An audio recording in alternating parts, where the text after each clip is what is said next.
Hello bookworms, it's Jade from Bedtime Bookworm and welcome back to my channel. Today I'm here to bring you my fall TBR.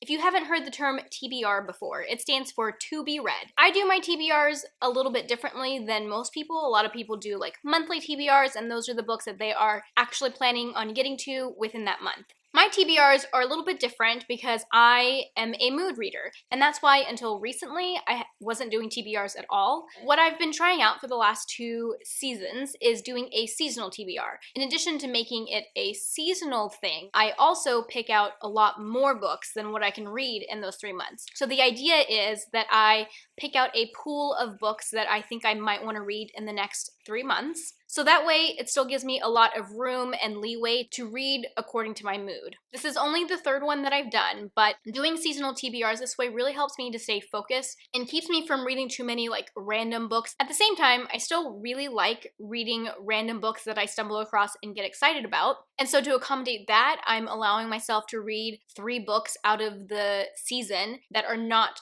on my TBR at all. And I think that's fair. Although with all of these choices that I'm giving myself, I don't know if it's even worth doing a TBR. So this is still a little bit of an experiment for me, but I think it's been working pretty well so far. Before I get into the books that I am putting on my fall TBR, I want to quickly go over or just recap how I did with my summer TBR. So on my summer TBR, I put a total of 22 books. Out of these, I read 11, which I know it doesn't sound good, but like I said, I put way more books on my TBR than I can actually get to. I read a total of 13 books during the summer, so I had 2 books that I read that were not on my summer TBR. And those 2 books were A Torch Against the Night, which is the 2nd book in the An Ember in the Ashes series by Sabaa Tahir. And then the other book that I read that wasn't on my summer TBR was Kill Creek by Scott Thomas. So reading 2 books outside of my summer TBR fits within my own personal rules that I made for myself. I am trying to finish up some series this year. So another way that I like to think about my TBR is looking at standalones versus books in a series.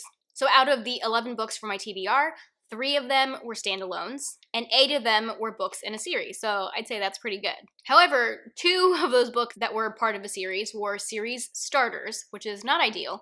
One of them I didn't enjoy enough to want to continue in the series, so I already know I'm going to DNF that as a series. And then another 2 of the books that were parts of series were actually series enders, which is awesome. And that leaves 4 books that were just like in the middle of series. Okay, so that is all for my summer TBR recap. Let's move on to what I'm putting on my fall TBR. I gotta say, I had a really hard time narrowing down what I wanted to put on this list. I originally had like 35 books on it, which is ridiculous because I only read like 10 to 15 books in 3 months anyways. I just want to read all the books. I mean, that's not a new problem. I think I narrowed it down to about 25 books, but I will say 5 of them are books from my TBR jar that I don't actually think I'm going to get to in this season, which I'll talk about more when I get to that section. Because I have so many books to talk about, I'm really not going to give too much of a synopsis. This is more just a list of books that I am interested in reading and why I'm interested in reading them type of video.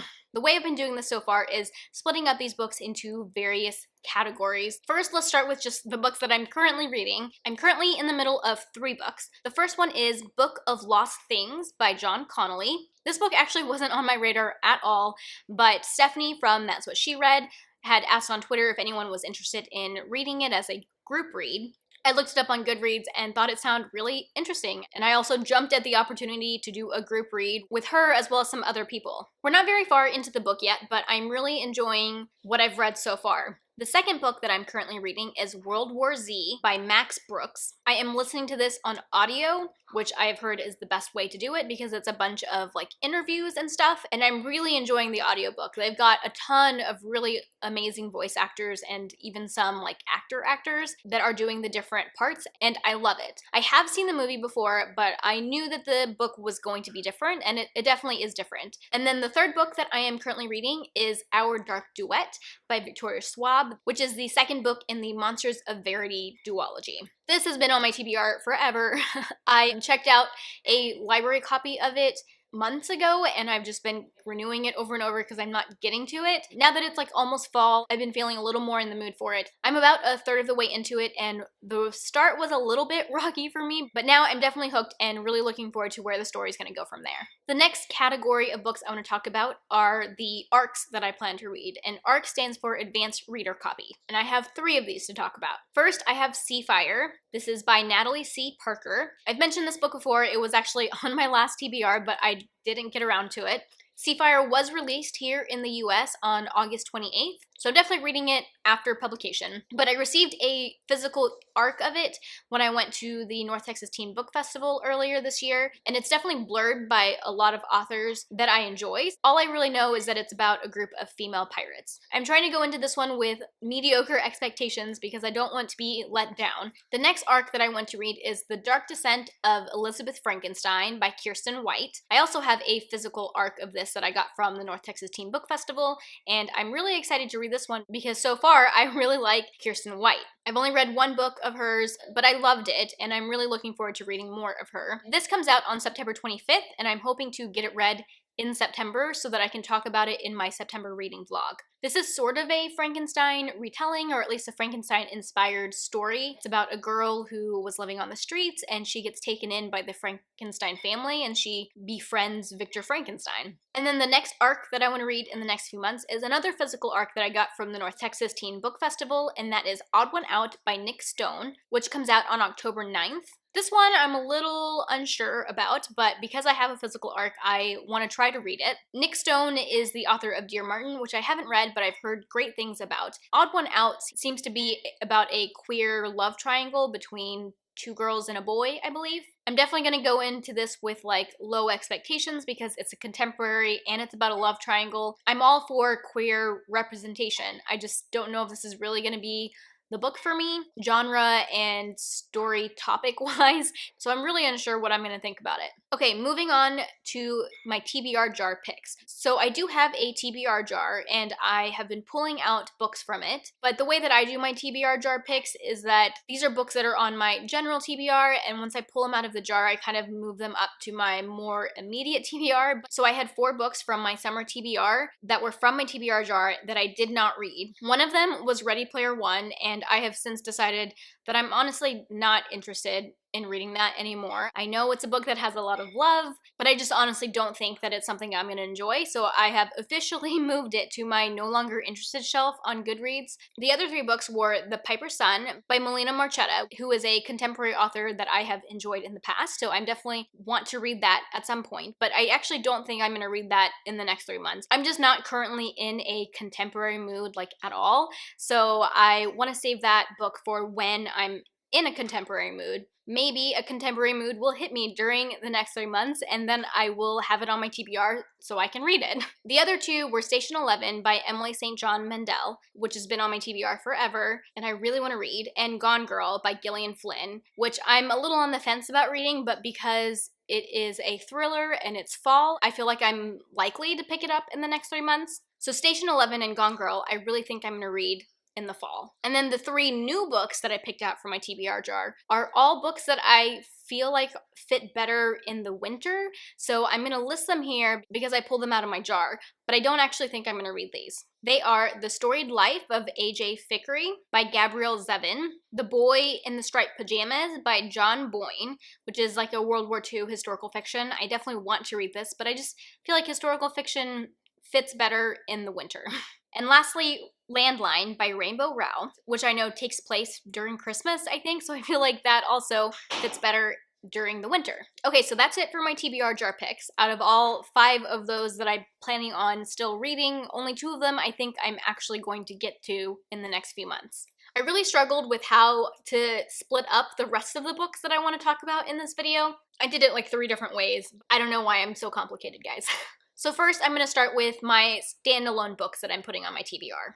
Because fall is a horror thriller type of season, granted I read horrors and thrillers whenever I want to, but I tend to read them more in the fall, just like a lot of other people. First, I'm going to start with my horror thriller books that are standalones. First on the list, I have Hex by Thomas Old Houvelt. I probably did not say that correctly. I was in a horror thriller mood during the middle of the summer, and I ended up reading Kill Creek. But at the same time, I also bought Hex on ebook because it was on sale. I have such a hard time saying no to sales. This is a horror book that I've heard a lot of people say is really good, and I'm definitely intrigued by the plot. Next, I also have Cabin at the End of the World. This is by Paul Tremblay.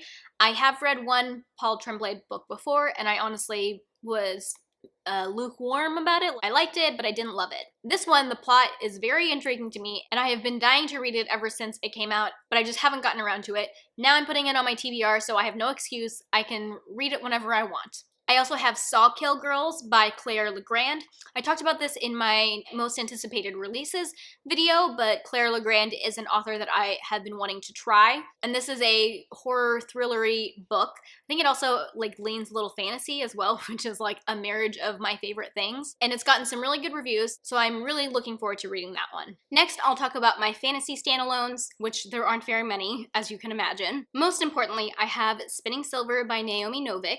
I currently have a hold on this from my library. I wanted to try and read it by now actually, because it is the official BookNet Fest group read book, or at least one of them. I don't know when they're going to be doing the online book discussion for that, but at this point I still don't have the book, so I probably won't be able to participate in that. Regardless, I still really want to read it. I have a feeling I'm going to love this book. A lot of people that I know that have already read it have loved it, and I'm really excited to read this one, and I'm gonna read it as soon as I get my hands on it from the library. Well, it looks like that was the only fantasy standalone on my list, which I didn't realize. I also have a memoir on my TBR for the fall, and that is going to be The Glass Castle by Jeanette Walls. This is actually a planned buddy read that I have. I'm going to be reading it with Katie from Girl About Library. This is one of her favorite books. It's going to be a reread for her. I've never read it before. It kind of came on my radar when I saw that the movie was coming out, which I still haven't seen. It's about a woman who grew up in a non-traditional way, and I'm just really interested in her life and how she was brought up. And I'm definitely looking forward to reading this with somebody else so that we can have some good discussion about it. Okay, now moving on to books that are part of a series. In the fantasy genre, I of course have my 3 Waddalong or Wheel of Time read-along books that I'm planning on reading. If this is the first time you're hearing about the Waddalong, I will link our Goodreads group as well as my introduction video. I'm sure it's not the first time you're hearing about the Waddalong because I talk about it in almost every video, I feel like, and I'm sorry. So those next 3 books are Winter's Heart, Crossroads of Twilight, and then in November, we're actually going to be reading the prequel novella, which is called New Spring. These are all by Robert Jordan. And then on my TBR, I have Muse of Nightmares by Laini Taylor, which is the second book in the Strange the Dreamer duology. I have talked about this book numerous times recently. I feel like it's one of my most anticipated books of the year. I loved Strange the Dreamer, and I'm really looking forward to seeing how this duology is going to end. A few of my friends have already read this and really loved it, and so I am not expecting to be disappointed. I hope my expectations aren't set too high. And then on my TBR, I have The Devil's Thief by Lisa Maxwell. This is the second book in the Last Magician series, and I don't know how many books there are going to be in the series. I don't know if this is the end of a duology or if it's the middle book. I guess I'll find out when I read it. The Last Magician was one of my favorite books from last year, and I'm really excited to get my hands on the sequel. And then of course I also have This Cruel Design, which is the second book in the This Mortal Coil series, and This Mortal Coil was my favorite book from last year, so I'm really excited to get my hands on the sequel of that. And actually, that's not really fantasy. That's more science fiction dystopian. And then I have a couple horror thriller-y type of books that are part of a series. First, I have The Final Descent by Rick Yancey, which is the 4th and final book in the Monstrumologist series. I've been reading one book out of this series every October, or October-ish, actually. It's a middle grade horror book, and it's like historical fiction, urban fantasy sort of. And then they're told from the perspective of, well, he was 12, I think, in the first book, but I think he gets a year older each time. So maybe he'll be 16 this time. My poor Will, he's 16. Anyways, the series has really been fascinating. I've really enjoyed it, and I'm looking forward to reading the last book in that series. And then the last book that I have on my TBR for the fall is My Plain Jane, and this is by the Lady Janies, which includes Cynthia Hand, Jodi Meadows, and Brody Ashton. This is a companion novel to My Lady Jane, which I read a couple summers ago and really enjoyed. So if you haven't heard about the Lady Janie's series, they're all going to be books that are about a famous Jane and some sort of like retelling. And this one is supposed to be a Jane Eyre retelling, but with ghosts. Another thing to know about these books is that they're really funny. The authors tend to break the fifth wall, or whatever it's called, when they talk directly to the reader. The first book really reminded me of The Princess Bride. I don't know if you guys have read that book. I know a lot of people have seen the movie. Less people have read the book, and if you like the movie, you should read the book because it's even funnier than the movie in my humble opinion. Alright guys, that was a lot of books.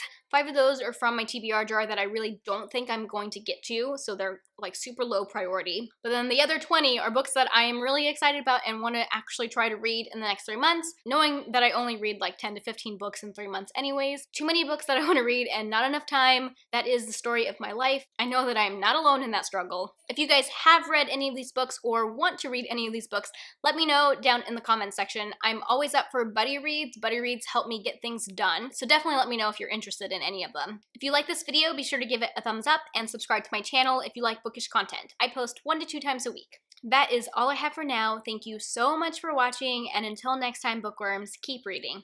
Bye. Hello, bookworms. And that's why so I had 4 books on my TBR. So I had 4 books on my summer TBR. So I had 4 books on my summer TBR that I didn't, so I had 4 books from my summer, I ended up settling, first on this list I have Hex. What is that called? That was a lot of footage.